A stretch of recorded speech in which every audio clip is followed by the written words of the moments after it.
All right, it seems you can see me, but in OBS Studio, I can't see myself.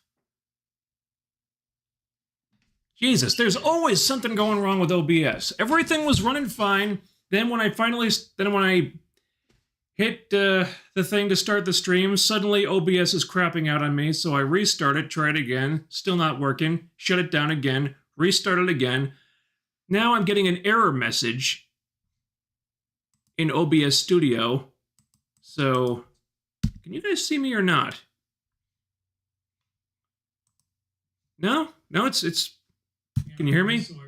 Yeah, all right. So audio is working, except I can't see myself in OBS Studio, so I don't know what the hell is going on. Excellent connection. Yeah, so where's my fucking picture? Where's my fucking video? Jesus Christ. Always something wrong with OBS. This software hates my guts. I don't know why. I don't know what I did. But it seems like we're working now. Okay. So how's everybody doing tonight? Huh? I am getting ready to file taxes in a few days. And also, I'm having a lot of trouble sleeping lately, so I'm very tired right now, and my body clock is all kinds of fucked up. So that's where I'm at. So this will be a lot of fun, huh? Hey, at least we got something cool to talk about. We got a new episode of Daredevil Born Again, episode 8.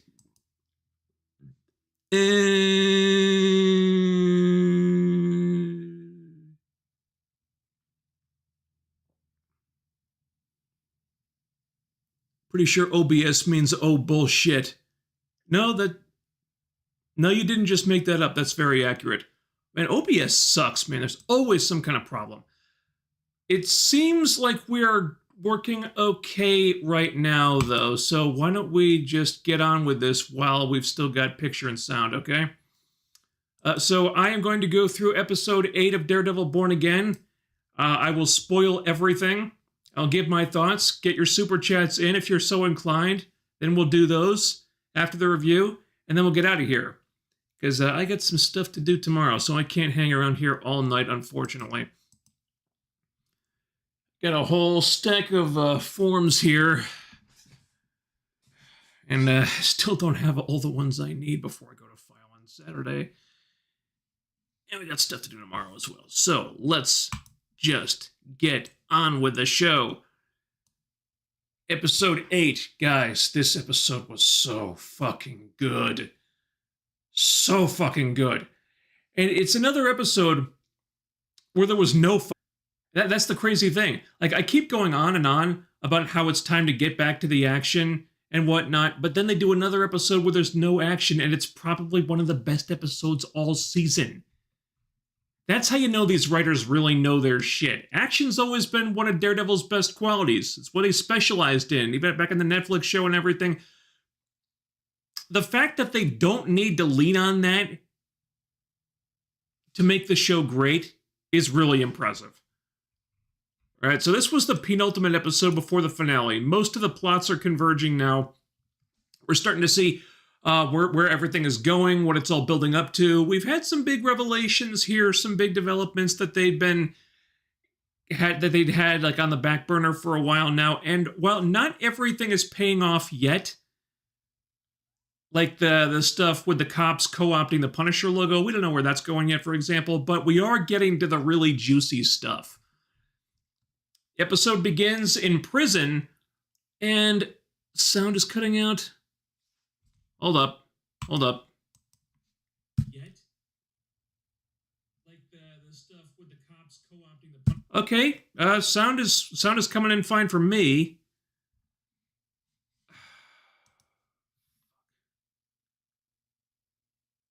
Testing. Yeah, Mixer and OBS. Yeah, try refreshing it, guys.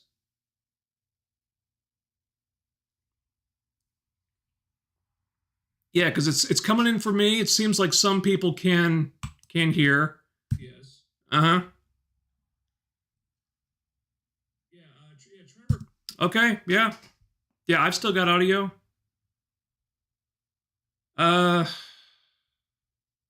Man, we got to come up with a more efficient way of doing these live streams because OBS is just not cutting it. Seems like somebody always has a problem, but I can still hear. Seems like some people still can. Try refreshing the browser. See if that helps. I'm going to continue on for now because I'm not sure what else to do.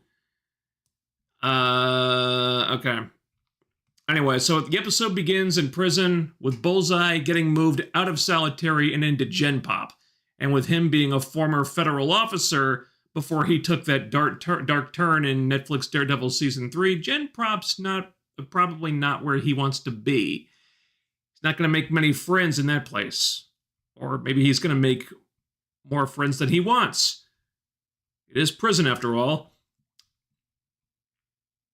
Now, when you look at this season as a whole, it's really been a story of Daredevil and Kingpin and how they parallel each other. You know, they've both been on this similar path to try to leave their violent natures behind and leave different lives, but being increasingly reminded that they just can't do it and being dragged back to their old ways and becoming their true selves again, and how that affects the false lives that they've created.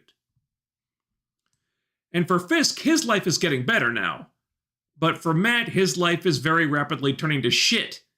But that just seems to be where Matt's most comfortable. That's what this first scene is all about. Matt's getting ready for work, dealing with a therapist girlfriend who's having a bit of a freak out since the ugliness with Muse last week. Meanwhile, Wilson finally takes Vanessa to his makeshift dungeon and shows her what he's been doing with Adam. You know, see, I didn't kill him. I kept my word. So, what do you want to do here? Ball's in your court, baby. And D'Onofrio is so fucking good as Kingpin. Like, even though Fisk has done a really horrible thing here, the way he plays it as he explains himself to Vanessa, you almost feel sorry for him.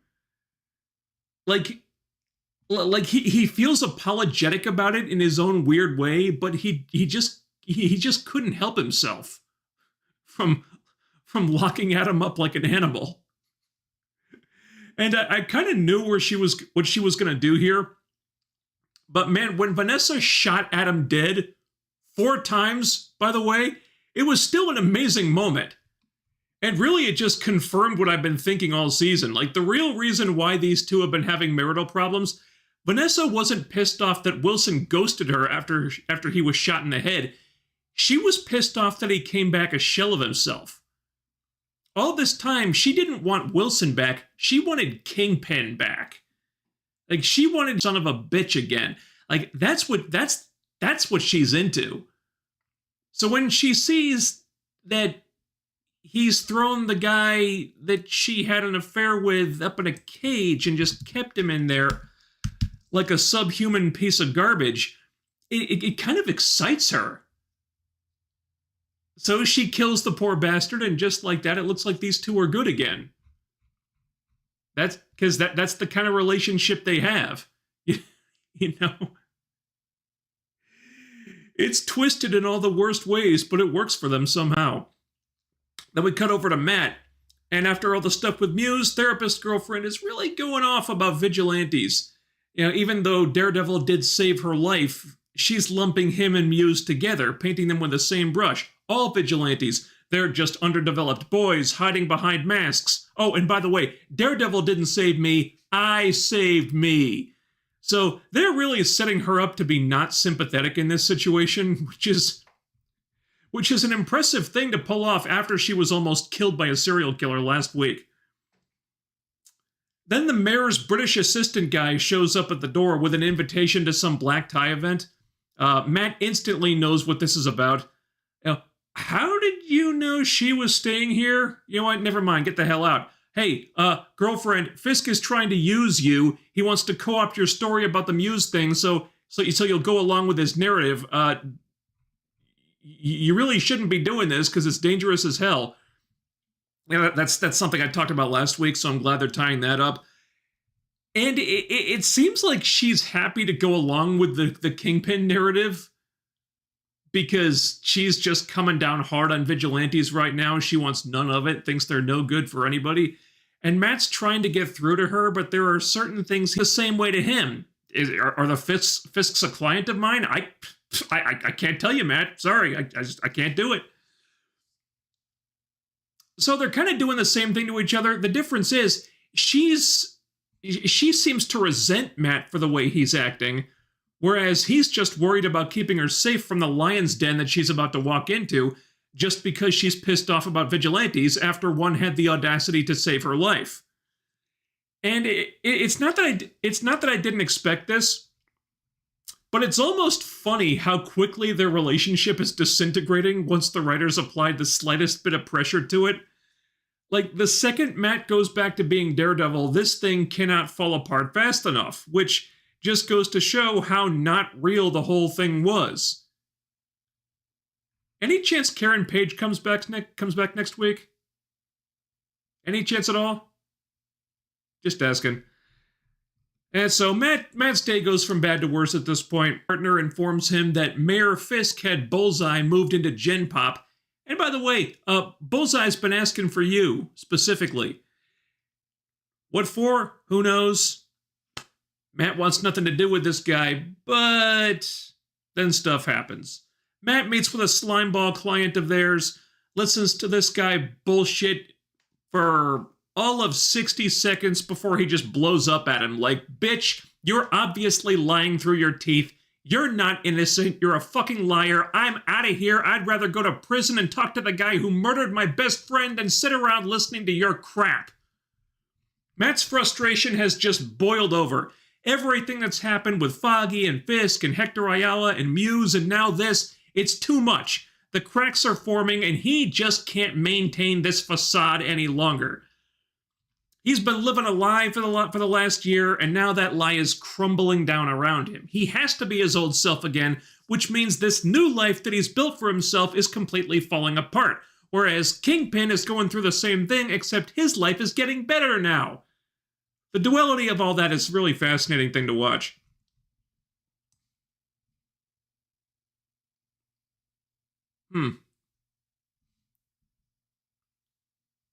Sorry, I was distracted. I was getting a picture-in-a-picture ad there. Didn't know they did those things during live streams. Anyway, speaking of Fisk, everything is coming up roses for Fisk right now. They've got a mess of lawsuits due to the excessive force used by the Vigilante Task Force guys, but they're getting good headlines in the paper, so who gives a shit, right? Good PR, that's what it's all about. This is politics. And Kingpin is in such a good mood that he promotes the sycophant assistant guy to deputy mayor on the spot. Because he's loyal, he kisses Fisk's ass, and he's got a connection to Baby Urich they can exploit, so that's all it takes, really. Yeah, that's what Fisk cares about. Also, he makes a convenient fall guy to have around in case something goes wrong. Would not be surprised at all if that was the main reasoning behind this. So Fisk is just continuing to sink his hooks deeper into the city government, installing his own people who will do whatever the hell he wants. The one assistant who seems to be a good, honest person is the... And because, you know, she's the only one telling him the truth, the only one telling him things that he doesn't want to hear. So, naturally, we got to get that person out of there. She's on thin ice at this point, so maybe she becomes an ally of Daredevil in the near future, or maybe she ends up dead next week. Who knows? Matt goes for a walk, winds up at Josie's, which apparently has been closed for a while. She lets him in, even though she hasn't, been open since the Bullseye fight last year. Investigator guy shows up there too. They talk. And Matt is really starting to think that all this stuff with Foggy and Bullseye and Fisk, it's all connected somehow, but he just can't put the pieces together quite yet. So Josie brings out the last drink that Foggy ordered before he died, which is the celebratory drink, I guess. Matt thinks there's something weird about that, and he can't let it go. And suddenly he realizes that Foggy knew he was going to win the case. If he was celebrating with this particular drink, it meant he knew he was going to win that case that he'd been talking about where he had like the witness stashed at his apartment for safekeeping. He knew he was going to win, so somebody had him silenced. So that starts the gears moving in Matt's head. So he rushes out, heads to the prison, talks to Bullseye. And this scene is so creepy. Like, Bullseye is almost as menacing as Kingpin, just in different ways. Like, Bullseye is very quiet and restrained, but more focused. Like, Kingpin is all chaos. Like, it's focused chaos, but it's still chaos. Bullseye is picking his moment very carefully here. And he's trying to barter his way out of prison by dangling the identity of the person who really hired him to kill Foggy over Matt's head. Matt thinks it was Fisk, but maybe it wasn't. He can't be sure. The conversation doesn't go well, ending with Matt smashing Bullseye's face into the table over and over so the bastard walks away grinning like a maniac covered in his own blood. Daredevil has the best villains in the MCU, man. He really does.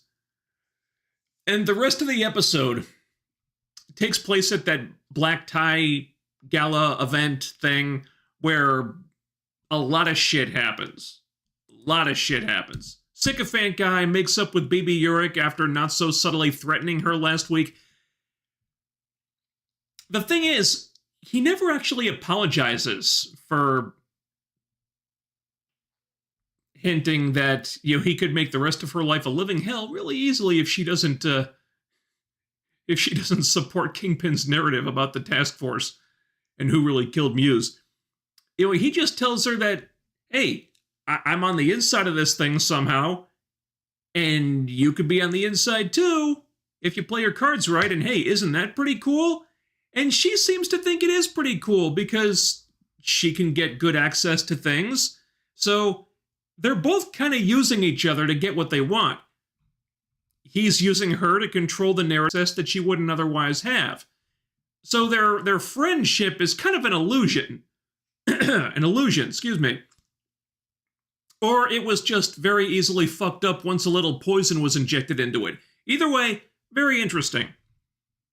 There's a few scenes hinting that Mayor Fisk may have been disappearing some of the people who gave him the business at the last black tie event he attended, because, you know, he was having trouble drumming up some donations and some funds and stuff, and, you know, a bunch of the rich people were telling him to, you know, politely telling him to fuck off.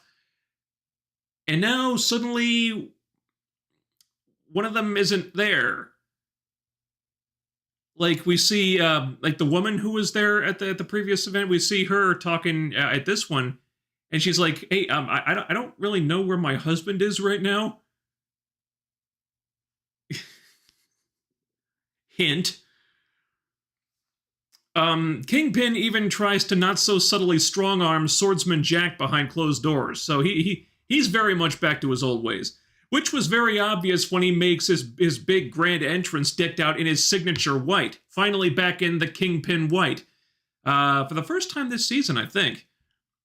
Because in an earlier episode, they made a point to show him getting dressed, and he very pointedly went for like a black jacket instead of a white one, I think. I think that was intentional. So, but he's back in white now. And Vanessa is very noticeably dressed in red. So pay attention to the use of color in this episode. It's very telling. Therapist girlfriend is there, also dressed in white. And the moment I saw this, Kingpin in white, girlfriend in white. Also, I said to myself, one of them is getting splattered with red before this night is over. And I was right. I just didn't know how. We cut back to Bullseye in the prison infirmary getting stitched up after what Matt did to him. And Jesus Christ. He pulls out the broken tooth that Matt knocked loose, spits it at the guard, takes out the dude's eye, frees himself within seconds, kills the guard and the doctor so easily, it's kind of terrifying. Jesus! And then the color palette shifts to blue. So white for Kingpin, red for Daredevil, blue for Bullseye. pay attention to the colors. They do a lot of cool stuff with that here. It's subtle stuff, but it's all done for a reason. It's all like for storytelling purposes. It's very well done. I wasn't wild about how Bullseye escapes, though. That was the one part of this episode I could have done without. Like, he puts on the guard's uniform, and he hops on a prison bus. So, you're telling me that none of the other guards in there recognized him? Like, their most infamous and dangerous prisoner? And no one noticed? Really? I kind of wish they just cut that scene. We didn't need to see how he escaped if that's how he was going to do it. We saw him killing the guard and the doctor. That was enough. We could have just left it to the imagination, and then the next time we see him, he's coming into the ball in the guard's uniform. We can put 2 and 2 together. We know what happened. We don't need to see the escape if that's how it's going to happen, because that was kind of dumb. Back at the gala, Vanessa talks to therapist girlfriend, thanking her for all her help in the marriage counseling, but though, therapist girlfriend is eager to continue their relationship, Vanessa says, no, man, things are good now. We've worked it out. Her husband's back to being the amoral, thuggish monster she fell in love with, so problem solved, I guess? Good Lord, those two deserve each other. Matt shows up at the gala. He knows something fucked up is going on at this point, and it's all connected somehow. He just doesn't quite have the full picture yet. But he's there. He knows there's danger all around here because they get the crooked task force guys are working security here. So he's got to be very careful. Anyway, he finds therapist girlfriend in there, and she just kind of bristles when she sees him. Like, he tries to explain himself that he couldn't respond to her texts or her calls because he had to surrender his phone at Rikers. It's just, that's the procedure when you talk to a prisoner. Surrender your phone?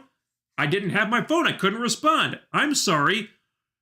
Oh, and by the way, I went to Rikers to talk to Bullseye, and holy shit, she couldn't care less. Under the circumstances, I think she could be a little understanding, but no, she has no fucks to give. I mean, I know she just had a traumatic thing happen to her the other day, but damn, the writers are really hammering that note hard that these two were never really on stable footing to begin with. I mean, all it takes is a little push. They start arguing almost immediately. She wants Matt to listen to her, but he's trying to listen to Fisk at the same time because he's pretty close to putting it all together. He's just missing one last detail. There's a reporter there, disguised as a waiter or something. He tries not so subtly taking pictures of Fisk. Idiot left the flash on. That's how Fisk knew it was him.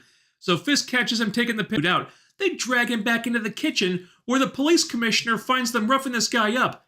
Commissioner tries to stop them, but the lead guy is really high on his own supply at this point. He's like, bitch, we work for the mayor, not for you. He sticks the reporter's hand in the deep fryer.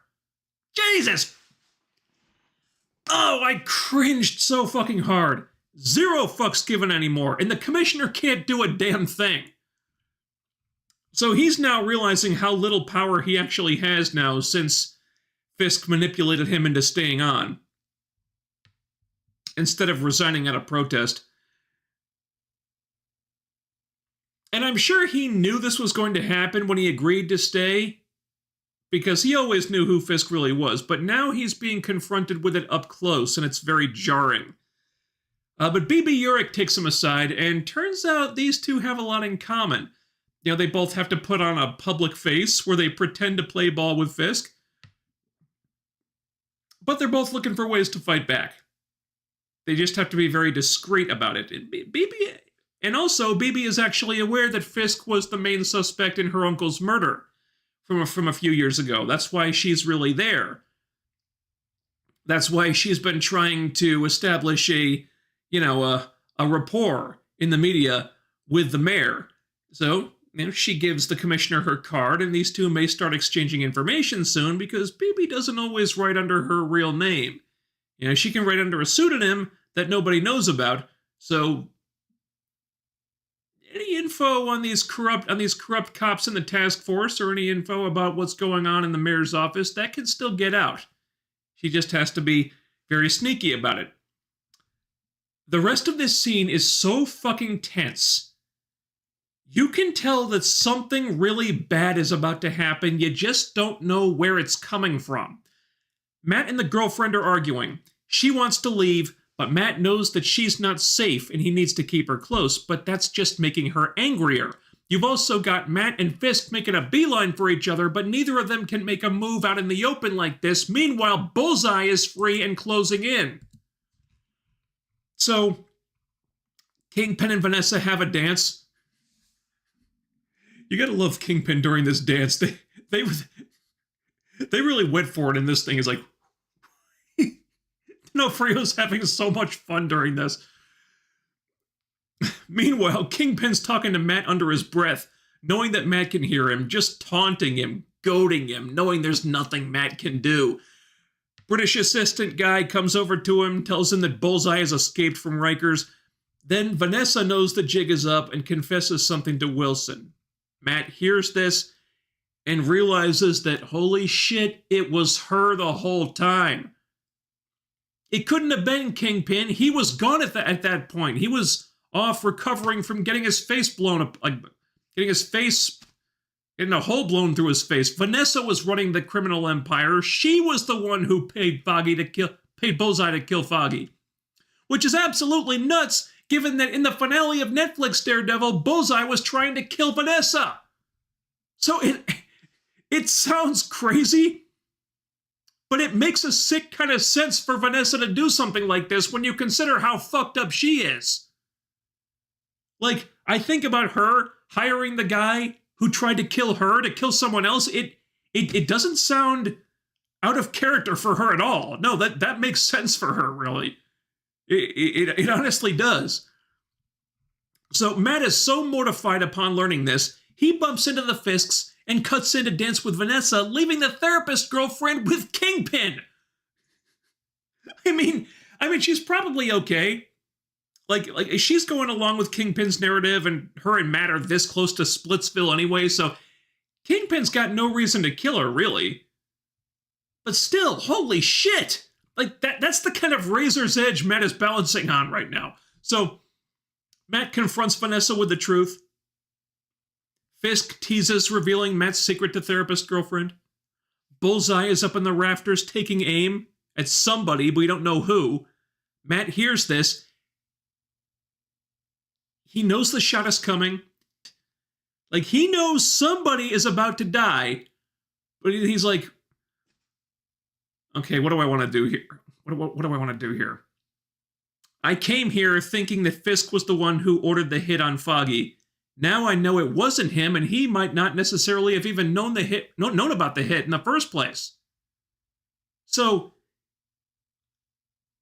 he was actually innocent of this particular thing. Innocent of having Foggy killed, at least. So, God damn it, I gotta do the hero thing, don't I? So, he needs to think about it. But since Matt is the good guy, and defending your enemies is a thing that good guys do, as Bullseye pointed out earlier, Matt jumps in front of the bullet and takes the shot for... You can say that he was doing it to protect the girlfriend, because she was right there next to Fisk, and he didn't know for sure who Bullseye was aiming at. But on the outside, it looks like Matt just saved the mayor's life. He saved his mortal enemy from his other mortal enemy, the only guy who Matt has reason to hate even more than the Kingpin, all because he just learned that it wasn't the Kingpin who had Foggy killed, but the Kingpin's wife. Which is so unbelievably fucked up, I'm having trouble even wrapping my head around it. That's how the episode ends, with us listening to Matt's heartbeat, because, that's been a theme throughout this season. Listening to Foggy's heartbeat, listening to Angela's heartbeat. Now we're listening to Matt's as he's bleeding out on the floor, with Bullseye up in the rafters and everybody, running and screaming out of the place. This episode was fucking great. The stories are paying off. The tension is rising. We're through the rough patch now. We're starting to see where everything is going and how all these disparate story threads were supposed to pay off throughout the season. Like the marriage counseling. Where was that going? Oh, now we know. It was building up to this. We're through the rough patch. The writing was terrific here. The directing was fabulous this week. There were some absolutely beautiful shots in this one. There were a couple things last week that I could nitpick about, but man, they are really firing on all cylinders now heading into next week. I can't believe there's only one episode left. I don't know how the hell they can resolve all this. Matt's bleeding out on the floor right now, but they've still got to deal with Bullseye. They've got to deal with Kingpin. They've got to deal with Vanessa. The finale is next week. It's going to be fucking packed. I don't know how the hell they resolve all this. Extra long episode, maybe? I hope so.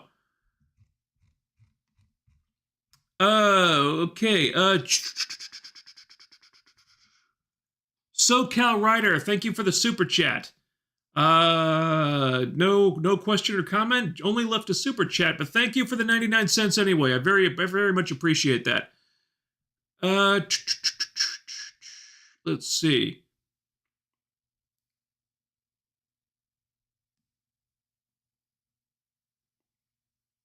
All right, let's see what you guys thought about this. We had a couple technical difficulties at the beginning. Let's see, that was wild. The headshot was crazy. Didn't expect that on Disney. I know, right? Like, it wasn't enough that she double tapped him in the chest. Third bullet for good measure. No, she has to get him right in the frickin' head. Blood splattered all over the walls. That's on Disney Plus. Man, this show goes so much harder than I'd expect them to on a platform like Disney Plus. I did not expect that they'd be able to get away with half the shit they do.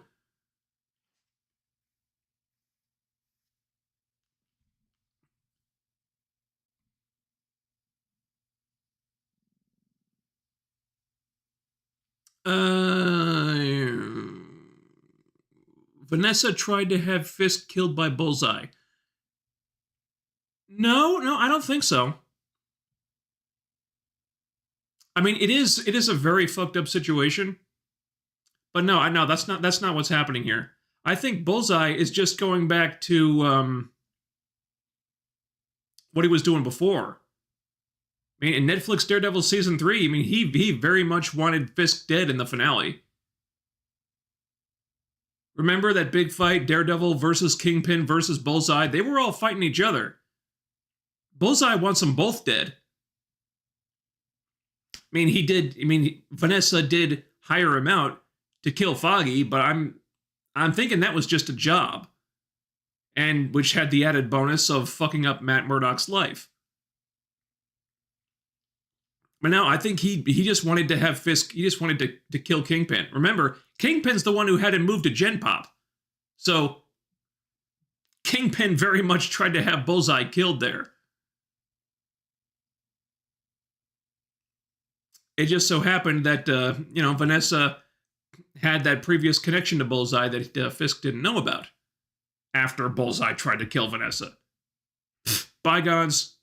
Nah, it doesn't matter. We can work together, right? Because, hey, I've got this guy that I really want you to kill. I'll pay you. Don't worry about the money. I just want you to go off this guy. Oh, it turns out he's the best friend of your other mortal enemy. You tried to kill me and my husband? That's fine. Water under the bridge. Go kill this guy for me. Kingpin didn't know about that. It's a very fucked up situation. And it's a lot that hasn't really been explained, so you kind of have to do the math in your head. But no, I think that was just Bullseye trying to settle an old grudge. Almost like you cannot replace Karen. Yeah, exactly. Like she's the stand-in for Karen. Matt finds this new relationship while he's trying to build this new life, but it's all just a facade. He couldn't it's all an illusion. He couldn't maintain it forever. As soon as his old life starts creeping back in and he resumes his old activities as Daredevil, it's all just revealed to be artificial. Like this new relationship with this new woman, he was fooling himself. This new working arrangement at the new law firm, he can't maintain that because Matt wants to represent innocent people, and you know some of their clients are clearly not innocent. He can't operate the way he needs to, the way he wants to, with this new life. So the new life has to go. He's got to go back to his old life. That means we got to get Karen back, and we know she's coming. Maybe she comes back next week. We don't know, but we know she's in season 2.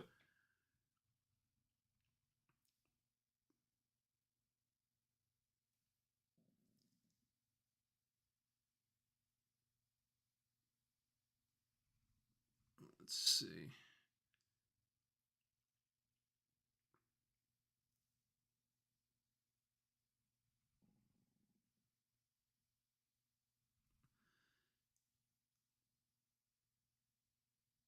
I feel like Daniel is going to do something to make Kingpin off the assistant lady. That is a definite possibility. Because they're keeping her around for some reason. And right now Kingpin is kind of not souring on her exactly, but he has his chosen assistant. It's the sycophant guy. And he's listening to the other one less and less. So, I mean, but she's still there. For what purpose, we don't know. So maybe Daniel convinces Fisk to have her killed. I don't know if sycophant guy is that corrupt, but I don't know. Maybe he's using her for something. Maybe she's going to be a patsy or a fall guy. Or maybe she's going to start feeding information to the police or to Daredevil. Because, I mean, they have introduced a number of these characters for some reason. Like, there's also, like, the hostage negotiator cop lady who's appeared several times for some reason. We don't know. But we know that she's one of the honest cops. And, so we've got this small collection of people within the police force and within Fisk's I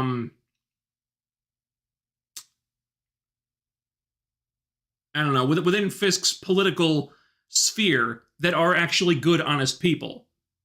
And they could be the key to taking Fisk down if we all kind of get them all together and start working with Daredevil on this, maybe.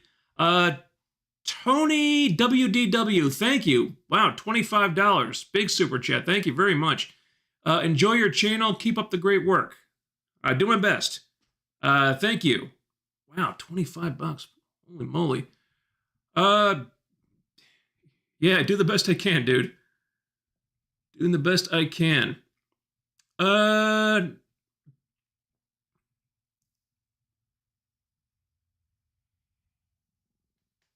hope the Punisher or the female White Tiger will be in the last episode next week.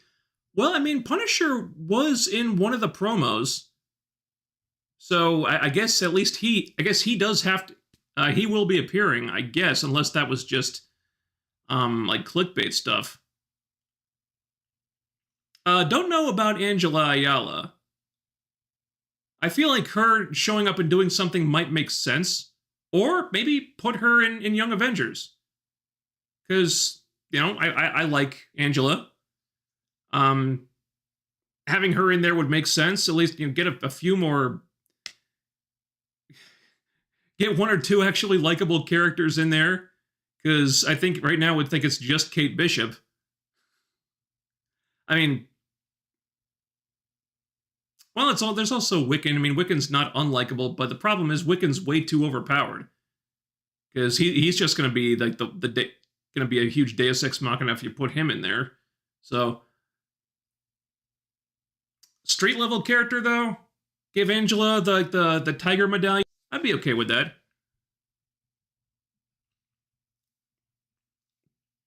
Let's see. BB sucks. She's manipulative AF. Dude's not the greatest either, but he's never referred to hanging out with her as working.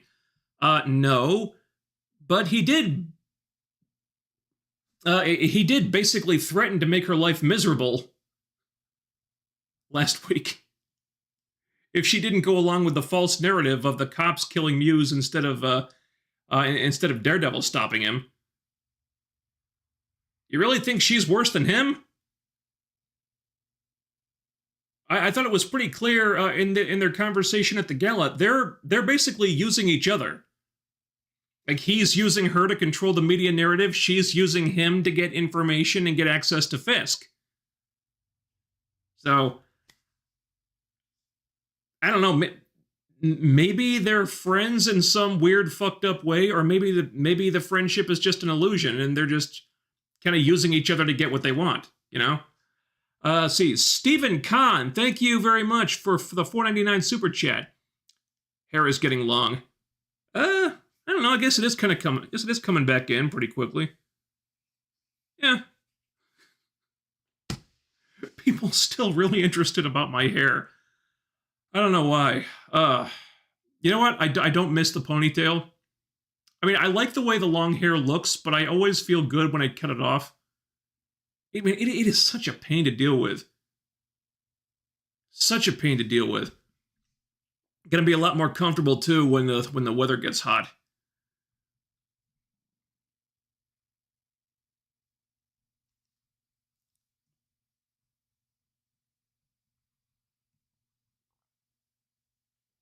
So what? To kill him. It's not. Seemed pretty simple to me. He moved him there to kill him. Bullseye's a former federal officer. A lot of guys in Gen Pop would have reason to, have hard feelings against a former federal officer. So, 1 + 1 equals. He moved him in there to get him killed. That's why Bullseye you wanted out of there. That's why he tried to barter with Matt to get him, if not released, then at least moved out of that prison. Because Kingpin was trying to get him killed.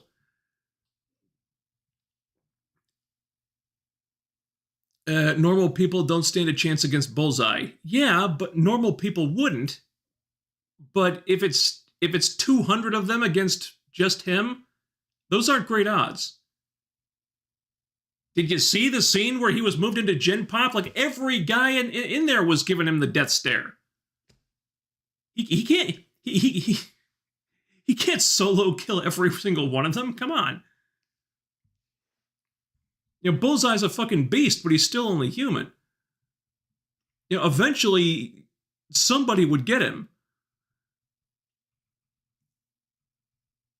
Let's see.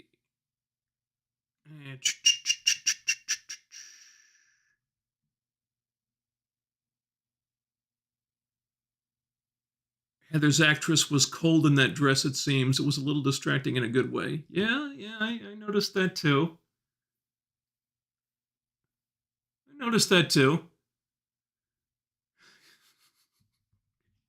Let's keep it classy, guys. Let's see. Stephen Kahn with another super chat. Thank you so much. That's very generous. Hair or no hair, you're dead meat. Dead meat. I'm sorry?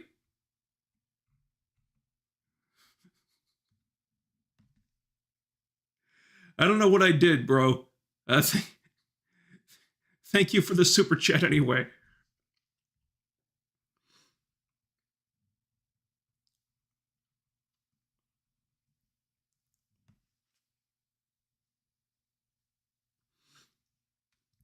And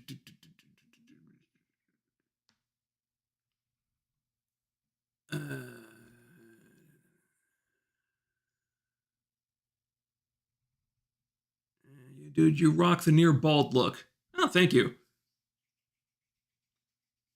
Actually, I've been doing this for a couple of years. Just let my hair get really long and then cut it all off. It started because I was just tired of getting haircuts. Thought they were a waste of money. So I bought one of those like clipper things off of Amazon. So I just started shaving the whole thing off, and I liked how it looked, so I kept doing it myself.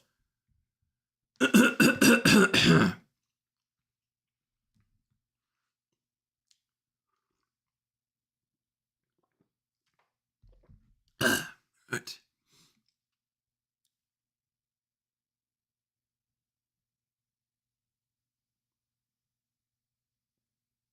Ava should join a team as White Tiger instead of Angela. Isn't Ava like her mom or her aunt? No, it was her mom, wasn't it? I think that's how they did it. Yeah, I think if we see White Tiger again, it's probably going to be Angela. Oh, holy moly. Vinman Inc. Thank you for the super chat. $20. Very generous. Thank you so much. Can you imagine the possibilities if Bullseye was a full-fledged good guy? An equalizer of sorts? I could.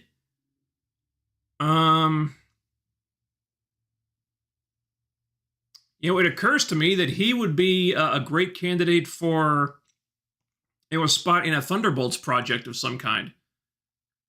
Obviously that's not the direction they're going in, because they wanted to do like the quirky underdog anti-heroes as opposed to the full-fledged villains.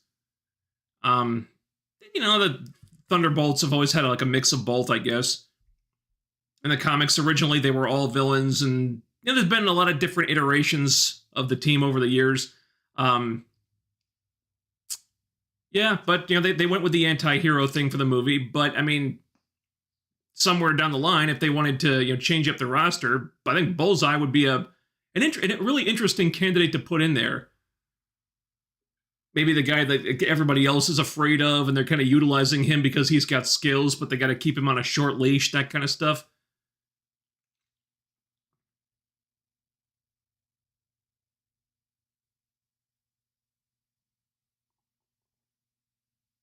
I'm trying to think. I think there was a comics run.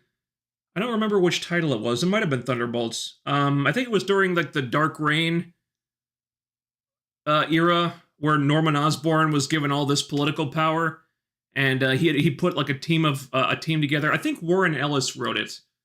God, who was the artist? Fuck, I forgot. I'm pretty sure it was Warren Ellis. And they also had Venom on the team back when Mac Gargan was Venom, and Speedball back when he was still doing the Penance identity thing, and they had Bullseye in there, and nobody was under any illusions about him being a good guy, but he was on the team. I don't remember if that was a Thunderbolts book. Shit.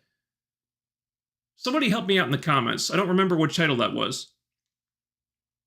I'm pretty sure Warren Ellis wrote that one, though.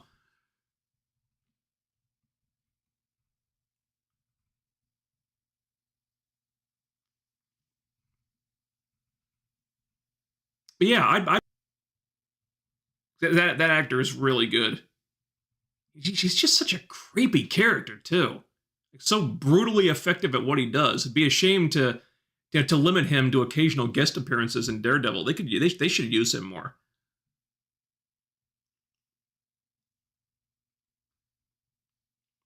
Bullseye, I'm not locked in here with you. You're locked in here with me. Yeah, but that doesn't really work if like the odds are like 1 versus several hundred people. I mean, he'll get a bunch of them, sure, but eventually the numbers are just too much. You saw what it was when he got marched into Gen Pop. It's like everybody in that place was looking at him like they wanted him dead. He can't fight all of them.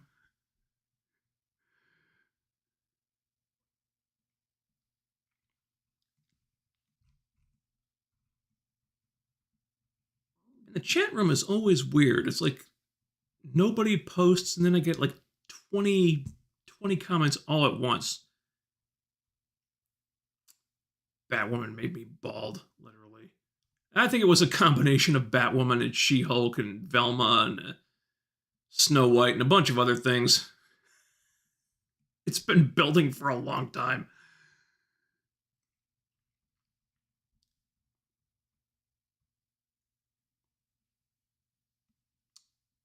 Thunderbolts look lame except for Bucky and John. I don't know. I've kind of come around on Thunderbolts. I think there was a most recent trailer that focused on the Void that I thought was the best trailer they've done so far. That one kind of got me hyped up. Because to me, the roster just seems kind of generic. It's all just okay. You got a couple of super soldiers and a Black Widow assassin, and you got Ghost. And Ghost is the only one who has like powers that are interesting to look at. Otherwise, it's just a bunch of punchy people. And I would have looked for another character who has like powers that are a little more visually interesting. I don't know. Apparently, they've got Girl Taskmaster in there, but she probably gets killed off very quickly because she's barely in any of the trailers. But yeah, I don't know. The roster is strange. So I mean, I have I don't know. I have questions about that, but you know, they got Sentry in there, and apparently he's going to be a big part of the movie.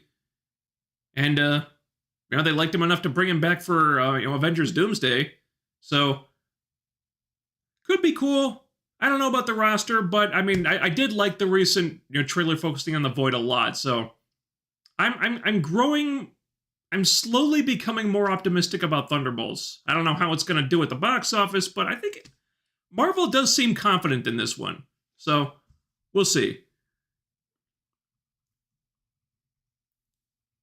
Dark Avengers? No, I don't think it was Dark Avengers. No. That was a different book.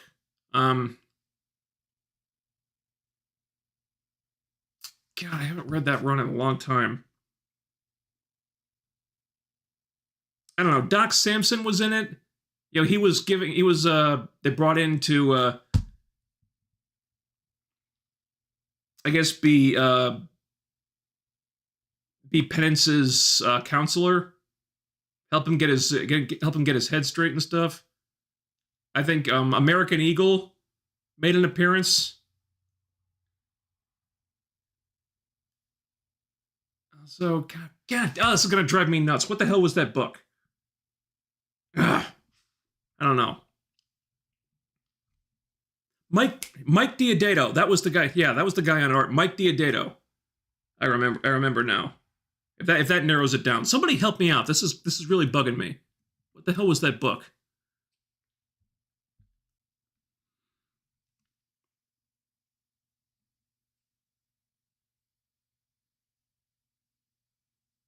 You watch so much shit we don't have to. You should wear a cape. Yeah. I knew the risks when I took the gig. Honestly, I do enjoy talking about this stuff though.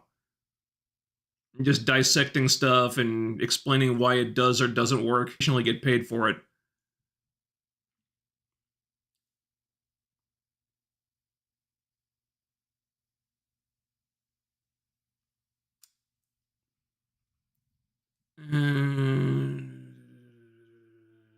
Seeing Sentry is exciting. Yeah, it is. I do like the look of the Void. I don't know if you've seen that yet. Like the new trailer focused on the Void. We get some good shots of the Void in there. It looks very cool, I have to say. I like what they did with him visually a lot.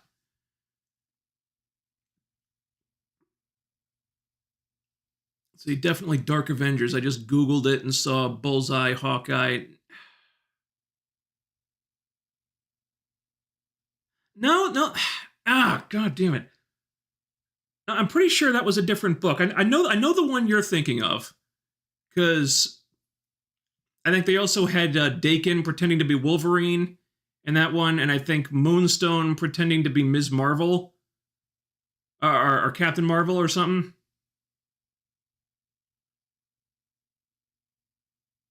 And I think, I don't know, maybe there was a fake Venom pretending to be Spider-Man or something. I don't know. I know the book you're thinking of, but this was something else. Unless I'm misremembering.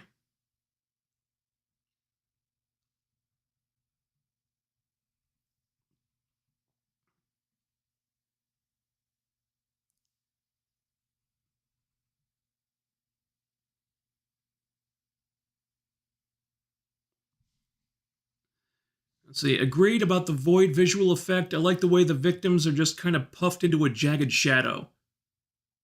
Yeah, that's very cool. I have no idea how the Thunderbolts are supposed to beat that guy, though, because, I mean, they built him up like this guy is more powerful than all the Avengers rolled into one, which is not inaccurate, by the way. I mean, that's basically how it is in the comics. I mean, Sentry is supposed to be like the Marvel equivalent of Superman. So, how the hell are the Thunderbolts supposed to beat a guy like that? I don't know. Maybe they'll have to talk him down, like Sam did with the Hulk, with the Red Hulk. Like, tell the Void that he needs to do better, possibly. I don't know. Because I don't think they can beat him physically unless they seriously nerf Sentry. I mean, they'd have to for the Thunderbolts to get out alive. So maybe I don't know. Maybe they find some other way to do it. I do really like the look of him, though. That was very cool.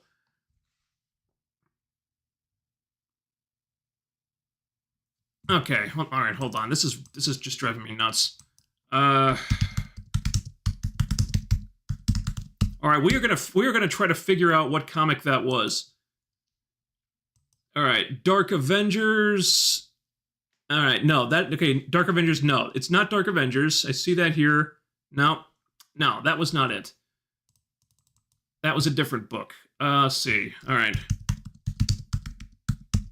Okay, Warren Ellis books. I know some of the roster. I don't know, was Moonstone in that one?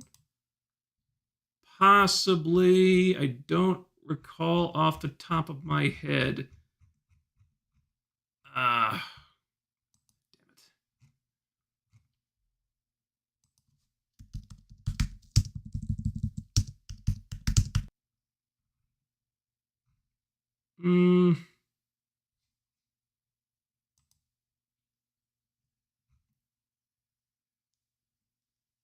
Oh, yeah. Okay, here we go. I'm pretty sure this was it. Yeah, Thunderbolts. Weird, I don't remember Songbird being in that one. Yeah, here we go. You got Songbird, Penance, Venom, Bullseye, and some dude with a sword. I don't remember who that was supposed to be.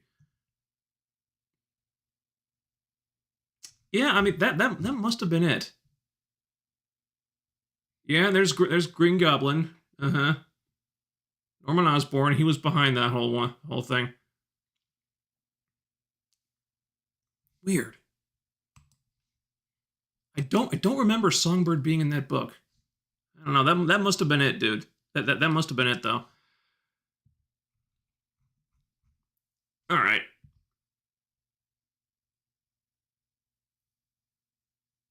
Yeah, I guess it was a Thunderbolts book. Yeah. Okay, so Act 3 is going to be Sentry versus the Void. It could be. Because, I mean, Sentry might be the only one powerful enough to defeat the Void. Only one strong enough is himself. Yeah? Would make sense. They just joined. Daredevil worth watching, not investing in another disappointment. Well, there's a couple people in the chat right now who think the season's been boring. I do not agree. I think this has been great so far. I think there was a period where Matt was not acting as Daredevil. And I think that might have gone on a little bit too long. Probably one episode too long. Not really a big deal. You know, it was a creative choice, but yeah, Matt wasn't working as Daredevil. He's back now. I think this latest episode from yesterday is one of the best ones they've done all season. I think it's been really strong so far. I'm very excited. This latest episode was terrific. Check it out. I think it's absolutely worth watching.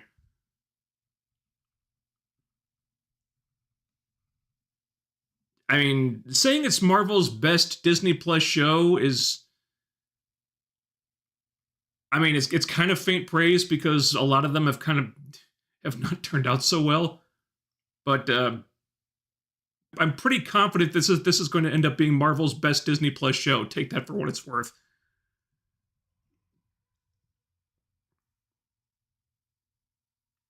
Let's see. Agatha was a disappointment. That should have been a movie, than a series. Yeah, I mean, you're not wrong. I mean, there was so little story in that show. They could have condensed that into a movie very easily. I mean, frankly, they could have done the same thing with Ms. Marvel too. It's just there was so much filler in both those shows. Good lord.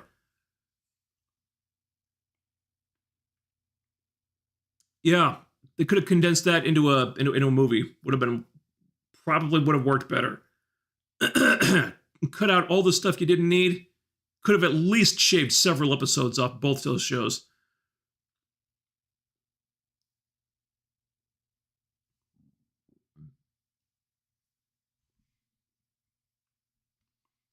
Only one good episode. The rest is pure ass. Definitely a low bar. Being every Disney show was haunted. Wow. Wow. Only one good episode. Dude, I don't know what show you've been watching. Only one good. Which one was the good episode in your opinion? Seriously, only one good. I don't know. To each their own. It's possible this show is just not for you. I very much disagree about that.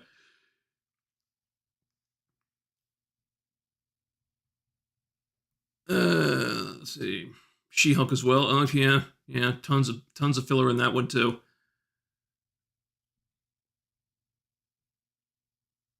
Special presentations could be great, but I thought that about What If too. I think special presentations could be something worth pursuing because Werewolf by Night was really good. We know they've got another one in the works about the Punisher, written by John Bernthal. That should be really interesting. What If? Yeah, that did not work out. But the special presentations, I think that's worth continuing on. If you can make more of them like Werewolf by Night, that's yeah. Just finished the episode. Where the hell is the Punisher? He's in next week's episode, obviously, because we saw him in the trailer, in full costume, and he was doing something, and we didn't see that clip when he showed up before, so it's got to be next week because that's the finale.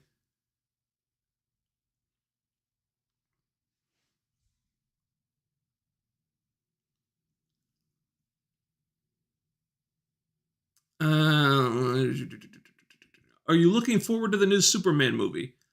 Yeah, I am. Um, I mean, it does kind of suck that Henry Cavill didn't get another shot with the cape. I mean, I get it though. I mean, the DCEU was such a mess. It had to be rebooted. It just wasn't working. I trust James Gunn to deliver something that'll at least be interesting. I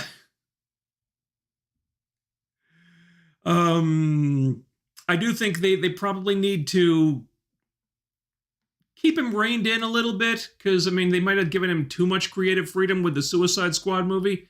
I think that movie could have been more successful than it was if they made some tweaks. I think they just let him do whatever the hell he wanted with that movie, and he went a little bit too far in some places. But this is Superman, that kind of stuff isn't going to work for that. I think he knows that. He's a smart guy. Yeah, I'm excited for the Superman movie. I wonder about all the cameos because, wow, looks like there are a lot of cameos in that movie. And they're basically launching a new universe here. So, I mean, don't go nuts with it, James. I like the trailer a lot, though. Back to basics, more classic feel for Superman. I like that. I like what I've seen so far. I'm keeping my guard up though. Just what Hollywood has trained me to do. I'll absolutely see it. Looking forward to watching it. Absolutely.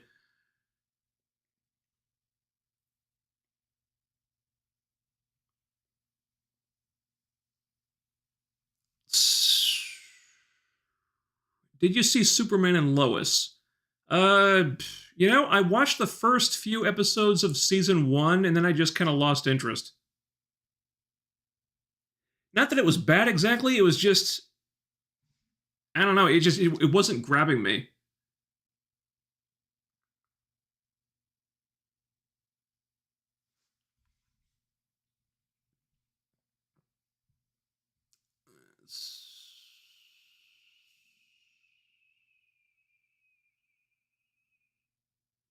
If anyone can handle a huge cast, it's James Gunn. Yeah, that's true. He's good with big ensemble casts.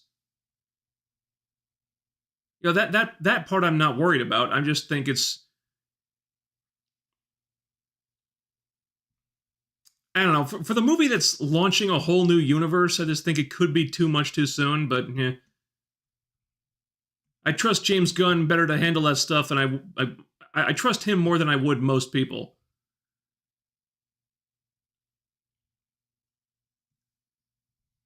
Let's see.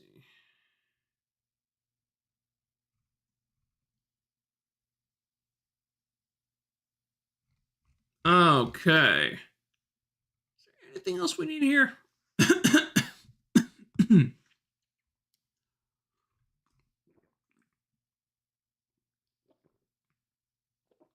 All right. All right. Get any final Echo as well. Oh, yeah. Super boring. Tons of filler in that one, too. Echo just came and went so quickly, though. They dropped the whole thing at once. Like a week later, no one was talking about it anymore. At least it was over with quickly.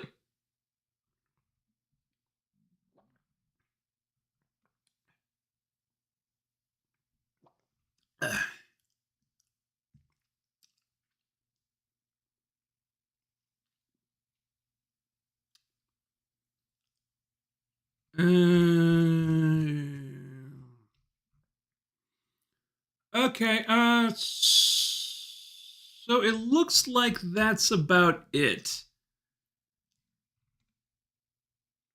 How did Bullseye miss Fisk in the end? Because Matt jumped in front of the bullet. Yeah.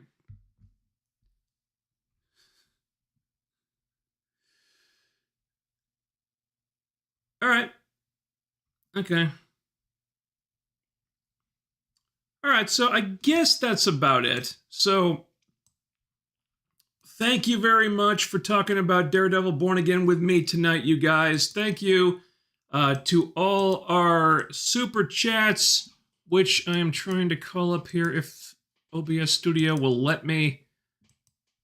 And it is not letting me do it for some reason. Ugh.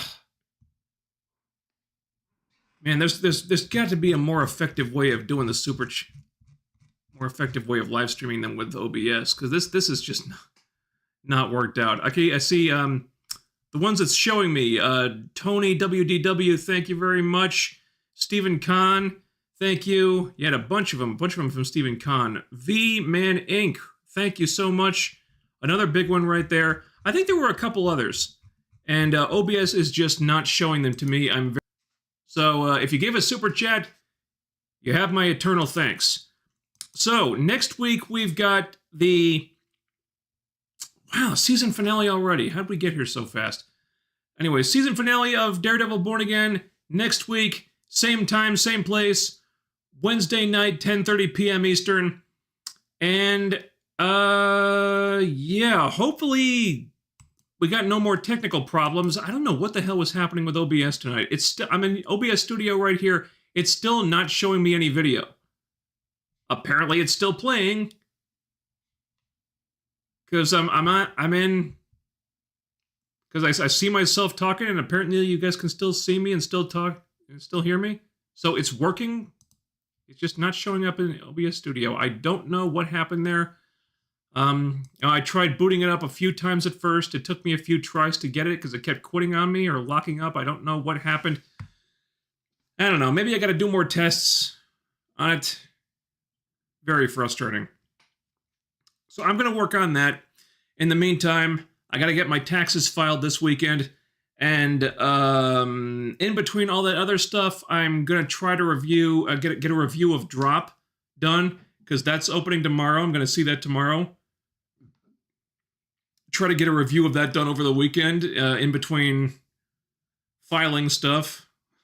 Fingers crossed I can get that all done. So thanks for talking to me about Daredevil tonight. Thank you to all our super chats. I will see you guys very soon. Talk to you later.